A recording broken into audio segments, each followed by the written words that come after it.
നമ്മള് മുൻ പാഠങ്ങളിലൊക്കെ ആയിട്ട് എന്തൊക്കെ പഠിച്ചു? ഉളൂ പഠിച്ചിട്ടുണ്ട്, ഉളൂ മുറിയുന്ന കാര്യങ്ങൾ പഠിച്ചിട്ടുണ്ട്, ബാങ്ക്, ഇക്കാമത്ത്, അല്ലെ?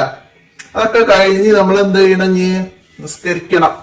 അപ്പൊ നിസ്കാരത്തിന്റെ ക്രമം നമുക്ക് ഓർഡറില് നന്നായി മനസ്സിലാക്കി പഠിക്കാം. അപ്പൊ നിങ്ങൾ പഠിച്ചാൽ മാത്രം പോരാ, നിങ്ങളുടെ ജീവിതത്തിൽ ഇത് പ്രാവർത്തികമാക്കി കൊണ്ടുവരികയും വേണം. അപ്പൊ നമുക്ക് നിസ്കാരത്തിന്റെ ഓരോ പ്രവൃത്തികളും മനസ്സിലാക്കാം. പാഠത്തിലേക്ക് കടക്കാം. ബിസ്മില്ലാഹിർ റഹ്മാനിർ റഹീം. നിസ്കാരത്തിന്റെ ക്രമം. കഴിയുന്നവർ നിന്ന് നിസ്കരിക്കുക. അപ്പോ നിൽക്കാൻ കഴിവുള്ളവർ നിൽക്കുക തന്നെ വേണം. കഴിയുന്നവർ നിന്ന് നിസ്കരിക്കുക. പിന്നെ നിയ്യത്ത് ചെയ്യുക. നിയ്യത്ത് ചെയ്യുക. അപ്പൊ നിന്നിട്ട് നിയ്യത്ത് ചെയ്യണം. എന്താണ് നിയ്യത്ത്? ഉസല്ലി ഫർളൽ ളുഹ്രി അർബഅ റകഅത്തിൻ മുത്തവജ്ജിഹൻ ഇലൽ ഖിബ്ലത്തി അദാഅൻ ലില്ലാഹി തആല.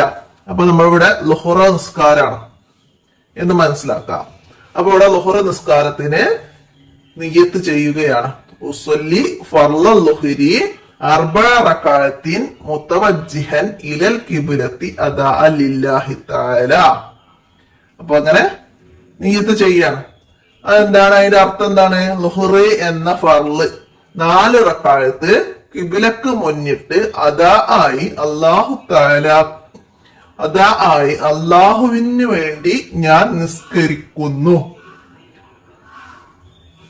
അപ്പൊ നിയ്യത്തും അർത്ഥവും മനസ്സിലാക്കി പഠിക്കുക. നമുക്ക് ളുഹ്റിന്റെ നിയ്യത്ത്, അസറിന്റെ നിയ്യത്ത്, ഇശാഇന്റെ നിയ്യത്ത് എന്നൊക്കെ പറഞ്ഞിട്ട് നമുക്ക് എഴുതാൻ വരും.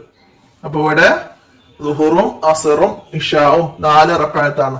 അപ്പൊ ളുഹ്രി 4 എന്നുള്ളടത്ത് അസർ 4 റകഅത്ത്, ഇശായി 4 റകഅത്ത് എന്ന് നമുക്ക് പേര് മാറ്റി എഴുതാൻ കഴിയണം. മനസ്സിലാക്കുക.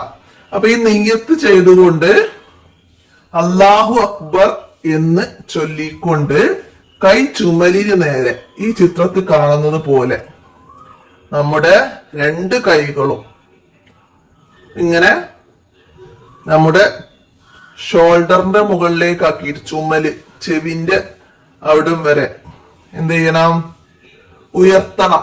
അല്ലാഹു അക്ബർ എന്ന് ചൊല്ലിക്കൊണ്ട് ഉയർത്തുക. അതിനാണ് തക്ബീറത്തുൽ ഇഹ്റാം എന്ന് പറയും. തക്ബീറത്തുൽ ഇഹ്റാം. അല്ലാഹു അക്ബർ എന്ന് ചൊല്ലുക. അതോടുകൂടെ 2 കൈകളും ഉയർത്തിയ ശേഷം നെഞ്ചിന്റെ താഴെ വെക്കുക. ഈ ചിത്രത്തിൽ കാണുന്നത് പോലെ നെഞ്ചിന്റെ താഴെ കൈ കെട്ടണം. അപ്പൊ ആ കെട്ടുന്ന രീതിയൊക്കെ ഉസ്താദ് ക്ലാസ്സിൽ നിങ്ങൾക്ക് കാണിച്ചു തരും. അപ്പൊ അതൊക്കെ മനസ്സിലാക്കുക. അല്ലാഹു അക്ബർ, തക്ബീറത്തുൽ ഇഹ്റാം. അതാണ് അല്ലാഹു അക്ബർ എന്ന് ചൊല്ലിക്കൊണ്ട് അതോടെ കൂടി 2 കൈകളും ഉയർത്തിയ ശേഷം നെഞ്ചിന്റെ താഴെ വെക്കുക. നെഞ്ചിന്റെയും പൊക്കിളിന്റെയും ഇടയിലായിട്ടാണ് ഇത് വെക്കേണ്ടത്. വയറുമിൽ കൊണ്ട് പൊക്കാൻ പാടില്ല. അപ്പൊ അത് മനസ്സിലാക്കുക. കൈ വെക്കേണ്ടത് എവിടെ? അല്ലാഹു അക്ബർ എന്ന് ചൊല്ലി കൈ വെക്കേണ്ടത് എവിടെ എന്ന് ചോദിച്ചാല് എവിടെയാണ്? നെഞ്ചിന്റെ താഴെ വെക്കുക. മനസ്സിലാക്കുക. അടുത്തത് എന്താണ്? അങ്ങനെ കൈ കെട്ടിയതിന് ശേഷം എന്താണ് ചെയ്യാ? വജ്ഹത്ത് ഓതണം. വജ്ഹത്ത് ഓതുക. അപ്പൊ വജ്ഹത്ത് എന്താണ്? നമുക്ക് ചൊല്ലിയാലോ? വജ്ഹത്തു വജ്ഹിയ ലില്ലദീ ഫതറ സമാവാതി വൽ അർള ഹനീഫൻ മുസ്ലിമൻ വമാ അന മിനൽ മുശ്രികീൻ ഇന്ന സ്വലാത്തി വനുസുകി വമഹിയായ വമമാതി ലില്ലാഹി റബ്ബിൽ ആലമീൻ ലാ ശരീക ലഹു വബിദാലിക ഉമിർതു വഅന മിനൽ മുസ്ലിമീൻ. ഇതാണ് വജ്ഹത്തു. ഈ പാഠത്തിന്റെ കൂടെ തന്നെ എല്ലാവരും വജ്ഹത്തു കാണാതെ പഠിച്ചിരിക്കണം. മനസ്സിലാക്കി പഠിക്കുക. അങ്ങനെ വജ്ഹത്ത് ഓതി അതിനുശേഷം എന്താണ് ചൊല്ലേണ്ടത്? വജ്ഹത്തിന് ശേഷം ഫാത്തിഹ ഓതുക. ഫാത്തിഹയാണ് ഓതേണ്ടത്. അപ്പൊ എല്ലാവർക്കും ഫാത്തിഹ അറിയാലോ അല്ലെ? അങ്ങനെ ഫാത്തിഹ ഓതുക. ഫാത്തിഹയുടെ തുടക്കത്തിൽ അഊദു ബില്ലാഹി മിനശ് ശൈത്വാനിർ റജീം എന്നും അവസാനം ആമീൻ എന്നും പറയുക. ഫാത്തിഹ ഓതി തുടങ്ങുമ്പോൾ ആദ്യം ഔദു, അവസാനത്തിൽ ആമീൻ എന്നും പറയുക. അപ്പൊ അത് ഫാത്തിഹയില് ശ്രദ്ധിക്കേണ്ട കാര്യമാണ്, മനസ്സിലാക്കട്ടോ.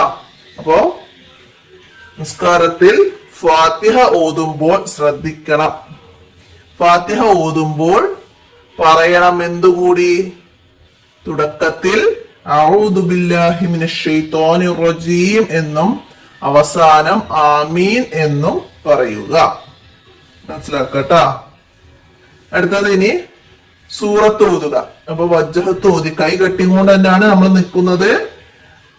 വജ്ജഹത്ത് ഓതി ആദ്യം, പിന്നെ ഫാത്തിഹ ഓതി, പിന്നെ ഒരു സൂറത്ത് ഓതണം. അതാണ് സൂറത്ത് ഓതുക. ആദ്യത്തെ 2 റക്അത്തുകളിൽ ഫാത്തിഹക്ക് ശേഷം ഒരു സൂറത്ത് ഓതുക. നമുക്ക് ഇഷ്ടമുള്ള ഏതെങ്കിലും ഒരു സൂറത്ത് ഫാത്തിഹക്ക് ശേഷം ഓതണം. അത് ആദ്യത്തെ 2 റക്അത്ത്. നമ്മള് ഇവിടെ ളുഹറാണ് നിയ്യത്ത് വെച്ചത്, അതില് 4 റക്അത്ത് ഉണ്ട്. ആ 4 റക്അത്തിൽ ആദ്യത്തെ 2 റക്അത്തിലും ഫാത്തിഹക്ക് ശേഷം ഒരു സൂറത്ത് ഓതണം. അപ്പൊ അത് ഏത് സൂറത്തായാലും മതി, നമുക്ക് കാണാതെ ഓതാൻ കഴിയുന്ന ഏത് സൂറത്തും ഓതാവുന്നതാണ്. അപ്പൊ അത് മനസ്സിലാക്കുക. അപ്പൊ നമ്മള് കൈ കിട്ടി നമ്മള് തക്ബീറത്തുൽ ഇഹ്റാമിൽ തന്നെയാണ്. അപ്പൊ അത് നമ്മൾ സൂറത്ത് ഓതി കഴിഞ്ഞതിന് ശേഷം പിന്നെ റുക്കൂ ചെയ്യുക. അപ്പൊ അവിടെ നമ്മൾ ചോദ്യം മനസ്സിലാക്കണം. എന്താണ്? നിസ്കാരത്തിൽ സൂറത്ത് ഓതേണ്ടത് എപ്പോഴാണ്? ഫാത്തിഹക്ക് ശേഷമാണ്.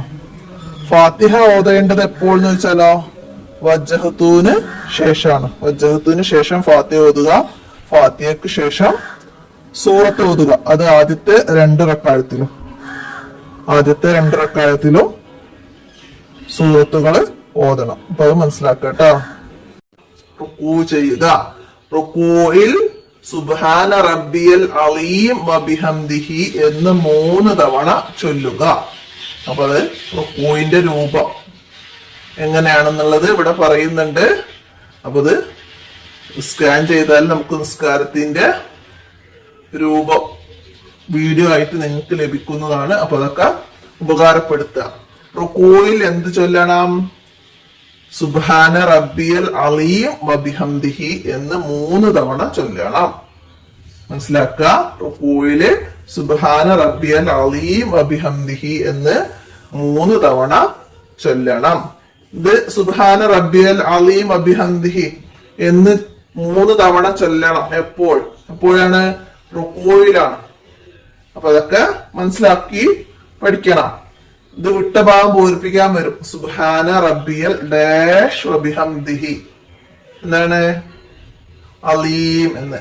അപ്പൊ ഇത് മനസ്സിലാക്കുക. അപ്പൊ ഇത്രയാണ് ഈ പാഠത്തിൽ നിസ്കാരത്തിന്റെ രൂപം നമ്മൾ പഠിച്ചത്. ഇതിന്റെ ബാക്കി അടുത്ത പാഠത്തിലാണ് ഉള്ളത്. അപ്പൊ നമ്മളിവിടെ റുക്കൂയിലാണ് എത്തിയത്. അപ്പൊ നമുക്ക് ഇതിന്റെ തദ്രിബാത്ത് നോക്കാം. തദ്രിബാത്തിൽ ആദ്യം ഉത്തരം എഴുതാം. നിൽക്കാൻ കഴിവുള്ളവൻ ഇരുന്ന് നിസ്കരിക്കാമോ? നിസ്കരിക്കാൻ പറ്റുമോ? കഴിയുന്നവർ നിന്ന് തന്നെ നിസ്കരിക്കുക. മനസ്സിലാക്കിയിട്ട് നമുക്ക് അവിടേക്ക് എഴുതാം. നിൽക്കാൻ കഴിയുന്നവർ ഇരുന്ന് നിസ്കരിക്കാൻ പറ്റില്ല. നിൽക്കാൻ കഴിയുന്നവർ നിന്ന് തന്നെ നിസ്കരിക്കണം. അപ്പൊ അത് എഴുതാം. അടുത്തതാ, ഫാത്തിഹക്ക് മുമ്പ് എന്തൊക്കെ ചൊല്ലണം? എന്തൊക്കെയാണ് ഫാത്തിഹക്ക് മുമ്പ് ചൊല്ലേണ്ടത്? ഫാത്തിഹക്ക് മുമ്പ്, ഫാത്തിഹയുടെ തുടക്കത്തിൽ അഊദു ബില്ലാഹി മിനശ് ശൈത്വാനിർ റജീം എന്ന് ചൊല്ലണം. മനസ്സിലാക്കിയിട്ട് എഴുതാം. ഫാത്തിഹയുടെ തുടക്കത്തിൽ അഊദു ബില്ലാഹി മിനശ് ശൈത്വാനിർ റജീം എന്ന് ചൊല്ലണം. അടുത്തത് എന്താണ്? ഫാത്തിഹക്ക് ശേഷം എന്ത് പറയണം? ഫാത്തിഹക്ക് ശേഷം എന്താണ് പറയേണ്ടത്?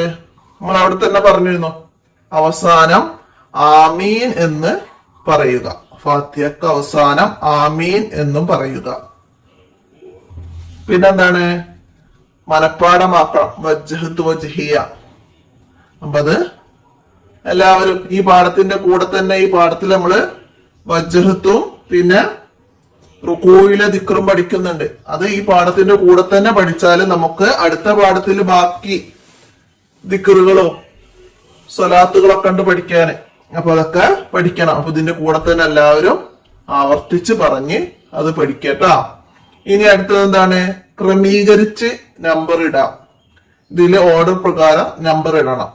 ആദ്യം നമ്മൾ ചെയ്യുന്ന പ്രവൃത്തിയാണ് എന്ത്? നിയ്യത്ത് 1. അത് കഴിഞ്ഞതിന് ശേഷം ഇവിടെ വന്നത് ഫാത്തിഹ ഓതലാണ്. അപ്പൊ വജ്ജത്തുണ്ട്, വജ്ജത്തിന് ശേഷമാണ് ഫാത്തിഹ ഓതല്. അപ്പൊ ഇവിടെ നമുക്ക് ക്രമം തന്നത് ഫാത്തിഹ ഓതല്, അതിനുശേഷം മൂന്നാമത്തത് റുക്കൂ. അപ്പൊ അത് ക്രമത്തില് ഓർഡർ ഇടുക. അതുപോലെ എക്സാമിന് നമുക്ക് തരാം. അപ്പൊ അത് മനസ്സിലാക്കണം കേട്ടോ. അതുപോലെ തന്നെ എന്ത്? തക്ബീറത്തുൽ ഇഹ്റാം, ഫാത്തിഹ, വജ്ജഹത്തു, സൂറത്ത്, റുക്കൂ ഒക്കെ ചേർത്ത് നമുക്ക് ഓർഡർ കൊടുക്കാൻ തന്നാൽ നമുക്ക് ഓർഡർ ചെയ്യാൻ കഴിയണം. ആ രീതിയിൽ നമുക്ക് പാഠഭാഗം മനസ്സിലാക്കണം കേട്ടോ. ഇനി എന്താ? പ്രവർത്തനങ്ങളാണ്. ഏതൊക്കെയാണ് ഇവിടെ തന്ന പ്രവർത്തനങ്ങള്? ഫാത്തിഹ ശരിയായി ഓതി പഠിക്കുക. പിന്നെ എല്ലാ നിസ്കാരങ്ങളുടെയും നിയ്യത്ത് ശീലിക്കുക. കൈ ഉയർത്തലും കെട്ടലും ചെയ്ത് ശീലിക്കുക. റുക്കൂ ശരിയായ നിലയിൽ ചെയ്ത് പഠിക്കുക. അപ്പൊ ഈ പാഠത്തിന്റെ കൂടെ നമ്മൾ എന്തൊക്കെ പഠിക്കണം? ഫാത്തിഹ ശരിയായി ഓതി പഠിക്കണം. പിന്നെ എല്ലാ നിസ്കാരങ്ങളുടെയും നിയ്യത്ത്. നമ്മള് പറഞ്ഞ പോലെ 4 റക്അത്ത് ഉള്ളതിന് ഇതിലുള്ള പോലെ നിസ്കാരത്തിന്റെ പേര് മാറ്റുക. പിന്നെ വരുന്നത് മഗ്രിബാണ്. മഗ്രിബിന് സലാസ റക്അത്ത്, മഗ്രിബ് സലാസ റക്അത്ത്. പിന്നെ സുബ്ഹ് റക്അത്തൈനി. അങ്ങനെ മനസ്സിലാക്കി പഠിക്കണം. പിന്നെ കൈ ഉയർത്തലും കെട്ടലും, തക്ബീറത്തുൽ ഇഹ്റാം കെട്ടുന്നത് എങ്ങനെയാണെന്നോ ഒക്കെ ചെയ്ത് ശീലിക്കുക. പിന്നെ റുക്കൂയില് കുനിയുന്ന രൂപം, അതൊക്കെ ക്ലാസ് വർക്കാണ്. നിങ്ങൾക്ക് ക്ലാസ്സിൽ ചെയ്ത് പരിശീലിക്കണം. അപ്പൊ ഉസ്താദൊക്കെ കാണിച്ചു തരും. അപ്പൊ അതൊക്കെ ഈ പാഠത്തിന്റെ കൂടെ തന്നെ എല്ലാവരും മനസ്സിലാക്കി പഠിക്കുക.